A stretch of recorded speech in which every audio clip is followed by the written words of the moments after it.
Olá, bem-vindo ao Palestras Online. Eu sou o Dr. Antônio Balesteiro e hoje nós vamos conversar sobre a Covid-19, as políticas públicas que estão sendo implementadas no Brasil para combater essa doença e o que deveria estar sendo feito. Mas antes eu vou me apresentar a você. Eu sou cirurgião dentista de formação, tenho pós-graduação em gestão hospitalar e iniciei com gestão no SUS, como secretário municipal de saúde, em 1992, Balneário Camboriú, Santa Catarina, cargo que ocupei em outras oportunidades e em outros municípios. Atuo como consultor, tanto para prefeituras como para estruturas sanitárias do suplementar, hospitais, clínicas. Sou palestrante, tenho uma coluna semanal num periódico aqui de Santa Catarina. Também sou colunista de 2 rádios da região onde moro. E estou aqui para trazer a boa informação, a informação técnica e a informação qualificada para você que está me acompanhando. Olha só, a Covid-19 ela está crescendo de maneira avassaladora no mundo e no Brasil, tá? Batendo recordes de casos e óbitos. Uma pergunta que sempre me fazem: está sendo feito certo aqui no nosso país? O que deveria estar sendo feito? Pois é, globalmente, nesse momento que eu gravo essa palestra, nós já passamos dos 12 milhões de casos e dos 550 mil óbitos. No Brasil, oficialmente, hein, nós temos 2 milhões de casos, ou quase, um pouco mais de 70 mil óbitos. Oficialmente, porque é um dos países, viu gente, que menos testa no mundo. Nós estamos equiparados nesse quesito com a Índia. E além de pouco testar, utiliza testes ineficazes. E mais para frente nós vamos entender isso. Olha só, primeira compreensão que precisamos ter é que uma pandemia não é uma maratona, não é uma corrida de 100 metros, é uma maratona. Ela tem várias fases. Olha, a fase mais agressiva é a fase de aceleração de contágio.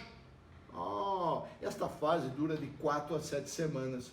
Depois, você tem o platô, o pico, onde esse contágio se estabiliza. É um tempo indefinido, ainda não se sabe quanto tempo dura esse platô, o pico. Depois você tem a fase de desaceleração, você vai ter a fase de imunização. Na fase de imunização, nós temos a imunização do rebanho. O que é isso? Imunização do rebanho é um termo que se usa quando você consegue administrar o contágio do vírus, quando você consegue ter uma administração desse contágio. Entendia-se no início dessa pandemia que com 60% da população você tinha esse equacionamento, essa administração de contágio. Hoje imagina-se que talvez seja com 40%, mas não se tem ainda muita ideia sobre isso, sobre quanto da população precisa ter. Nós podemos ter outros surtos, nós estamos vendo nos Estados Unidos, está tendo novos surtos e novas ondas. Podemos ter como parâmetro a gripe espanhola, que foi de janeiro de 1918 a dezembro de 1920 e teve 4 ondas. A mais agressiva, a segunda, vitimando 50 milhões de pessoas. Nós estamos, nesse momento, com 5 a 6 meses da pandemia no país. Podemos levar mais 2 anos para vencermos todos os ciclos desta pandemia. Portanto, as políticas públicas, se erradas agora, precisam ser revistas. Mas vamos lá, vamos falar um pouquinho mais sobre o que nós temos para combater essa pandemia. Medicações, as medicações efetivamente das disponibilizadas, que são aceitas pelo meio científico como eficazes e que não causam mais mal ao paciente que bem, são as de suporte, né? Entretanto, reitero, como a gestão está muito mal elaborada no país, se não vejamos, neste momento, ainda que faço esta palestra, desde o dia 17 de maio nós não temos ministro da saúde, teve um ministro da saúde interino, não é verdade? o Ministério da Saúde, e a partir disso você faz sua política. Nós aprendemos lá atrás, porque nós vimos outros países com várias fases dessa pandemia, antes de nós entrarmos na fase de crescimento de contágio. Você começa o combate, o enfrentamento, com uma gestão uniforme a partir, aqui no Brasil, do Ministério da Saúde, tá? Com um discurso, com um contato com a população transparente e com políticas, tá, que sejam uniformes por todo o Brasil, claro, dentro da possibilidade de um país continental que vai ter várias fases de crescimento de contágio e que tem as suas desigualdades regionais, mas com um discurso uniforme perante essas desigualdades e com um controle, com uma gestão por parte do Ministério da Saúde. Isso não acontece. Também é importante essa testagem, que é a primeira coisa que você faz, uma testagem eficaz. Depois nós vamos falar sobre os testes e a partir disso faz o enfrentamento. Como isso não acontece e nós não temos vacina, nós temos apenas medicações realmente comprovadas e aceitas pela comunidade científica de suporte, nós estamos tendo neste momento que o meio médico está pressionado, que o sistema está por colapsar, já fez em algumas regiões, e outras está por vir a fazer, né? Nós temos uma gestão enviesada, nós temos uma inversão da lógica de gestão, essa gestão sendo feita pelo meio médico, com protocolos medicamentosos. Olha só, com relação a isso, o Conselho Federal de Medicina emitiu um parecer, número 4 de 2020, que estabeleceu critérios e condições para a prescrição da hidroxicloroquina e da cloroquina. O Ministério da Saúde, em 20/5, emitiu uma orientação para o manuseio medicamentoso precoce de pacientes com Covid-19, definindo 3 fases da doença, hein? A primeira, que vai até o 5º dia, a segunda do 5º ao 14º dia, a terceira até o 14º dia, indicando medicamentos e definindo dosagens. Em 29/6, o Conselho Regional de Medicina aqui de Santa Catarina, imagino que outros conselhos regionais, quando a curva de crescimento chegue, também devam ter tomado medida similar, emitiu uma nota técnica estimulando os gestores e os médicos a proverem acesso precoce da população a determinadas medicações. Nestas manifestações, tá, ressaltou-se o que une essas manifestações, é o fato de se ressaltar a necessidade de anamnese, de exames clínicos e complementares para avaliar a saúde geral do paciente antes da prescrição, o termo de consentimento de uso e o acompanhamento médico monitorado por exames. Olha só, as medicações que estão sendo mais utilizadas nesses protocolos clínicos, inclusive nessas fases iniciais, e até em fases profiláticas, sendo que, eu reitero, fases profiláticas ou iniciais, a comunidade científica discorda muito e não existe nada que efetivamente comprove a sua eficácia. Mas as medicações mais utilizadas são a cloroquina ou a hidroxicloroquina, associado ou não a azitromicina, que é um antibiótico utilizado para infecções secundárias causadas pela Covid-19, bacterianas, portanto, porque antibiótico não age contra vírus, em especial uma pneumonia bacteriana, e também associado ao zinco, a ivermectina, um vermífugo, ao oseltamivir, o Tamiflu, vitaminas e a dexametasona. De todas essas medicações, elas causam efeitos colaterais, tá? Portanto, é muito preocupante o seu uso e tanto a anamnese, exame clínico e exames complementares que antecedem ao seu uso devem ser feitos, como o monitoramento do seu uso pelo médico e com exames complementares deve ser executado. Mas ainda é perigoso. A dexametasona é que tem o seu uso mais aceito, tem um estudo muito bem elaborado pela Universidade de Oxford, e o seu uso em casos mais graves, casos mais severos, para uma inflamação severa que nós sabemos que ocorre nessa fase mais grave, a famosa a já conhecida tempestade de citoquinas, e ela teria uma eficácia, né, nesse caso, e seria muito útil e é aceita e indicada pela Organização Mundial da Saúde. Neste momento, os Estados Unidos cancelaram a autorização para o uso da hidroxicloroquina e cloroquina. 15/6, hein? A Anvisa, em 10 de julho, emitiu nota não recomendando o uso da ivermectina para a Covid-19. No outro dia, em 11/7, tá, emitiu uma outra nota deixando seu uso a critério de decisão do médico e do paciente. Portanto, pela falta de gestão nesta crise, há uma inversão da lógica, o meio médico está pressionado e esses protocolos estão sendo utilizados, mas devem ser utilizados com critérios. Eu tenho discordância, assim como o meio científico, e vejo que o que deveria ser feito, que nós vamos falar agora, deve-se começar por uma ampla testagem. E esses testes, o teste ouro é o RT-PCR. O PCR, esse teste, que foi descoberto em 1983 e é utilizado em outras doenças também, para identificar outras infecções, outras doenças, né? O que quer dizer, né? Proteína C resolutiva, é uma proteína que você tem no fígado, e quando essa proteína se altera, tá? Você identifica que você está com uma infecção no organismo, tá? E é através dessa proteína que você vai identificar essas doenças com esse teste. O RT, quer dizer, Real Time, é um aperfeiçoamento desse teste.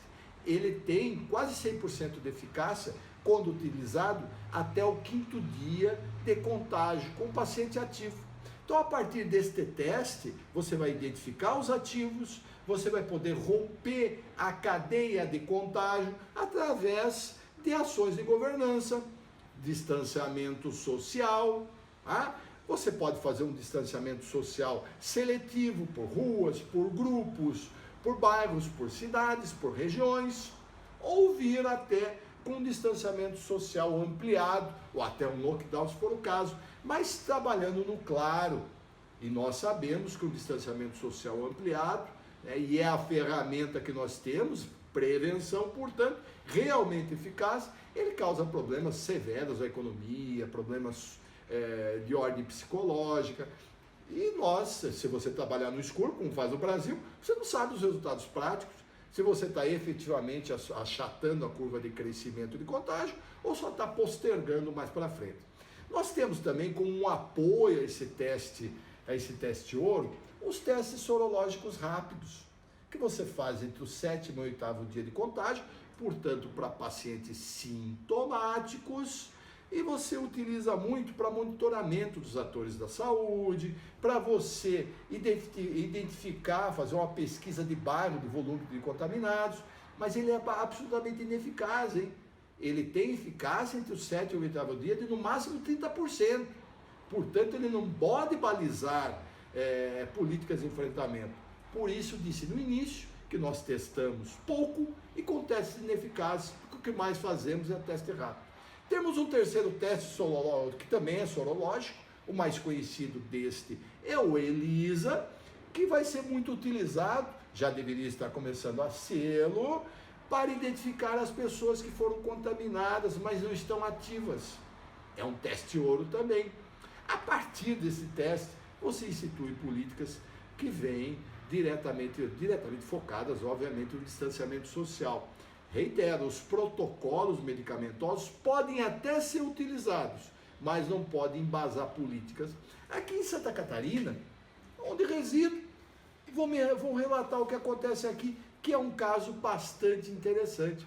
Foi feito o distanciamento social amplo, com lockdown, inclusive em alguns municípios, inclusive onde resido, já em 17/3. Não havia dados epidemiológicos para tal. É um dos estados que menos testa no país, portanto se fez por medo, receio do governo estadual.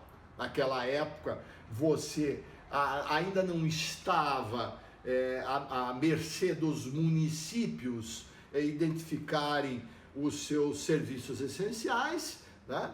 Não tinha sido alterada ainda a lei da quarentena, 13.967, né?